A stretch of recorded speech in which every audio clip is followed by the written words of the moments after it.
Bismillahirrahmanirrahim. Assalamualaikum warahmatullahi wabarakatuh. Waalaikumsalam. Bagaimana kabar Anda pemirsa Duta TV? Senang sekali rasanya saya Gusti Muhammad Hermawan dapat kembali menjumpai Anda dalam program Majelis Sore, Majelis Kita Semua. Seperti biasa kami menghadirkan salah satu narasumber dari UIN Antasari Banjarmasin yang akan membahas seputar kajian-kajian Islam yang tentunya kami hadirkan secara langsung di studio Duta TV tentu sesuai dengan protokol kesehatan. Di ujung sana telah hadir, yakni ada Bapak Dr. Zikri Nirwana MAG. Assalamualaikum Pak Zikri. Waalaikumsalam warahmatullahi wabarakatuh. Bagaimana kabarnya hari ini? Alhamdulillah baik. Baik, alhamdulillah, dan beliau ini juga sebagai salah satu dosen ya di Fakultas Usuluddin, Masya Allah. Dan tentunya kalau kita bicara mengenai tema kita pada hari ini seputar penyebab kesempitan hidup. Terkadang kita juga merasa banyak sekali ujian-ujian maupun juga cobaan. Dan bahkan juga kita menganggap itu bagian dari ujian atau cobaan atau bahkan sebagai hukuman. Terkadang kita juga tidak bisa membedakan yang mana antara ketiga hal tersebut. Tapi apabila bagi orang yang kita cintai, kita anggap itu ujian. Tapi bagi orang yang kita anggap benci, terkadang itu bisa kita kategorikan sebagai bentuk hukuman begitu. Nah, ini kan semacam ketidakadilan akan persepsi yang bisa kita terjemahkan akan tiga hal ini. Tapi kalau boleh langsung dari Pak Zikri untuk menyampaikan secara langsung kepada kita semua di sini dan juga para pemirsa di rumah, apa yang mungkin bisa menjadi pembuka dalam tema kita pada hari ini? Assalamualaikum warahmatullahi wabarakatuh. Waalaikumsalam warahmatullahi. Bismillahirrahmanirrahim. Alhamdulillah wassalatu wassalamu ala Rasulillah wa ala alihi wa sahbihi wa man tabi'ahu ma ba'du. Para pemirsa, kaum muslim muslimat yang dirahmati Allah Subhanahu wa taala, dalam menjalani kehidupan ini memang kita sering dihadapkan pada berbagai macam masalah, berbagai macam persoalan kehidupan yang terkadang kita menganggapnya sebagai kesempitan hidup ya. Hutang yang terkadang begitu banyak tak kunjung lunas, keluarga yang broken home, kemudian berbagai persoalan-persoalan kehidupan yang memicu stres, depresi, sehingga terkadang sebagian orang kehilangan arah dan melakukan tindakan-tindakan yang bisa merugikan dirinya dan juga orang lain. Dalam hal ini kesulitan hidup atau kesempitan hidup ketika kita berkaca dalam Islam, di dalam Al-Quran Allah Subhanahu wa ta'ala menegaskan bahwa penyebab utama dari kesempitan hidup yang dirasakan itu tidak lain adalah karena dosa dan kelalaian yang kita lakukan.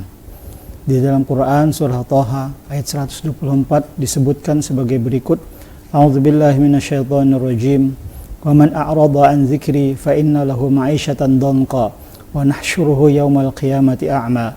Shadaqallahul azim. Yang artinya, barang siapa yang berpaling dari peringatanku, maka sesungguhnya dia akan mendapatkan kehidupan yang sempit. Dan nanti di hari kiamat, dia akan dibangkitkan dalam keadaan buta. Bapak pemirsa, kaum muslim muslimat yang dirahmati Allah Subhanahu wa taala, Imam Ibnu Katsir ketika menafsirkan ayat ini dalam tafsir beliau menyebutkan bahwa berpaling dari peringatan Allah adalah menyalahi, tidak menghiraukan, mengabaikan perintah-perintah Allah dan segala yang diterukan Allah melalui Rasulnya Muhammad SAW. Sehingga dengan sikap keberpalingan itu, maka Allah akan menghukum si hamba dengan berbagai macam persoalan hidup yang dijalaninya. Sehingga dia seakan-akan tidak bisa menjadi tenang, hati pun menjadi gundah gulana. Sehingga dengan itu semua dia merasakan hidup terasa menjadi sangat-sangat sempit. Nah, inilah yang menjadi salah satu penyebab dari kesempitan hidup yang dirasakan oleh kita manusia, para hamba Allah Subhanahu wa taala. Oleh karena itu maka ketika kita merasakan persoalan-persoalan hidup ini membuat kita menjadi sempit, membuat dada kita menjadi sesak, maka introspeksilah diri kita. Kita barangkali ada melakukan kesalahan-kesalahan, ada melakukan dosa-dosa, masih ada perintah-perintah Allah yang barangkali kita lalaikan, masih banyak larangan-larangan Allah yang kita lakukan, maka kita hendaknya setiap hari jangan lupa untuk segera bertaubat dan bermohon ampun kepada Allah Subhanahu wa taala. Demikian. Baik. Kalau kita bicara mengenai penyebab kesempitan hidup, tentu setiap orang pasti memiliki ada saja ujian, cobaan, kemudian juga di dalam hidupnya tentu tidak mungkin bahagia secara terus-menerus didapatkan dari pagi hingga kemudian juga menjelang ajal. Tapi kalau kita bicara mengenai pembeda, seperti yang di awal tadi terlebih dahulu Pak, sebelum kita mungkin bahas seputar apa yang menjadi penyebab kesempitan hidup. Terkadang diri kita ini menganggap mendapatkan kesulitan di dalam hidup, mengkategorikannya sebagai ujian. Terkadang juga menganggap ini sebagai cobaan, teguran.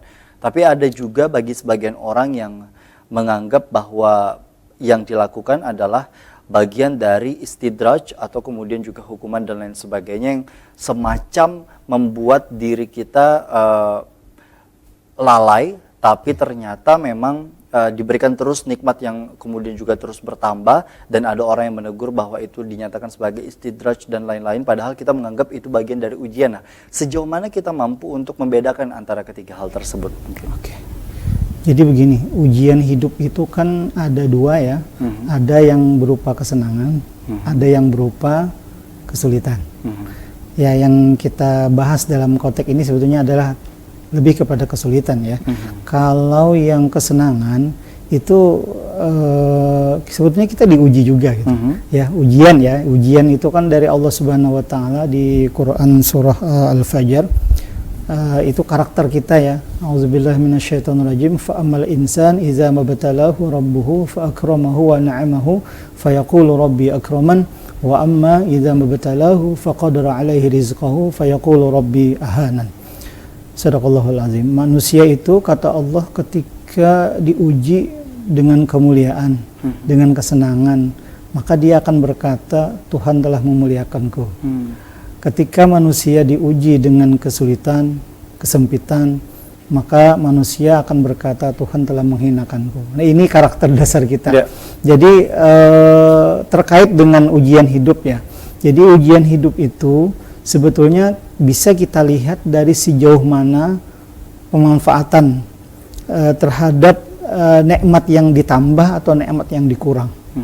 Ketika manusia misalnya diuji dengan kesenangan, dengan nikmat yang banyak ya, ketika dia mampu memaksimalkan penggunaan nikmat-nikmat itu untuk hal-hal kebaikan dan ibadah kepada Allah, maka itulah nikmat yang sesungguhnya. Maka dia berarti sudah lulus ya.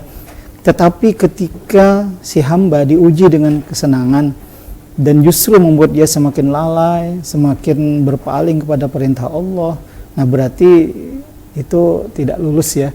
Berarti ujian kesenangan itu nanti akan berubah diambil oleh Allah Subhanahu wa taala dengan kesempitan demi kesempitan. Dan memang Allah tidak akan membiarkan manusia-manusia yang zalim ya, manusia-manusia yang ingkar terhadap nikmatnya, yang tidak bisa memaksimalkan nikmatnya untuk kebaikan dan ibadah kepadanya, maka ketika itu Allah akan ambil secara tiba-tiba. Dan ini yang kita khawatirkan ya.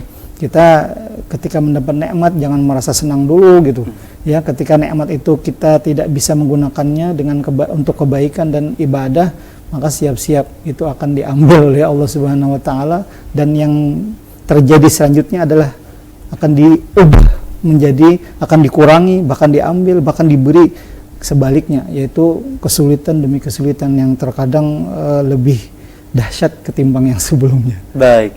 Nah, tadi kita juga sempat saya sebutkan berkaitan dengan istidraj. Istilah ini ada yang diketahui bagi sebagian orang, ada yang masih asing.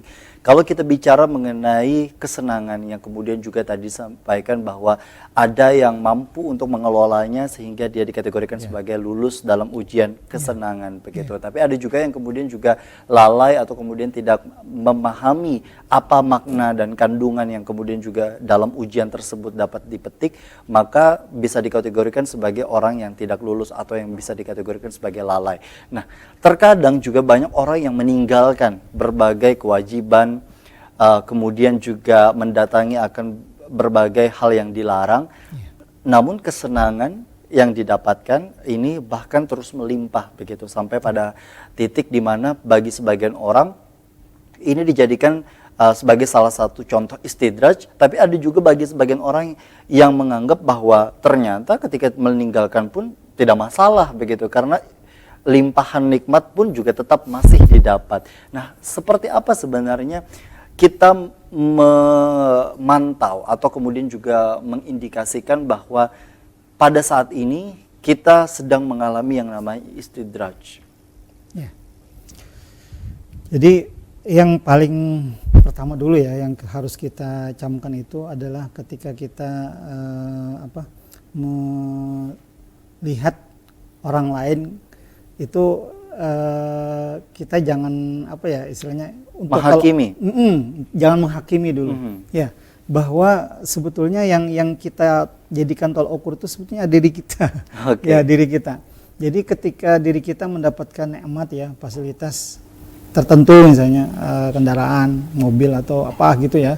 Ketika kita mampu mengelola fasilitas itu dengan baik, dalam artian kita kita selalu mengorientasikan itu semata-mata untuk kebaikan, kemudian untuk membantu sesama, kemudian menolong orang lain, kemudian ibadah, maka itulah yang disebut dengan kebaikan yang sesungguhnya, nikmat yang sesungguhnya.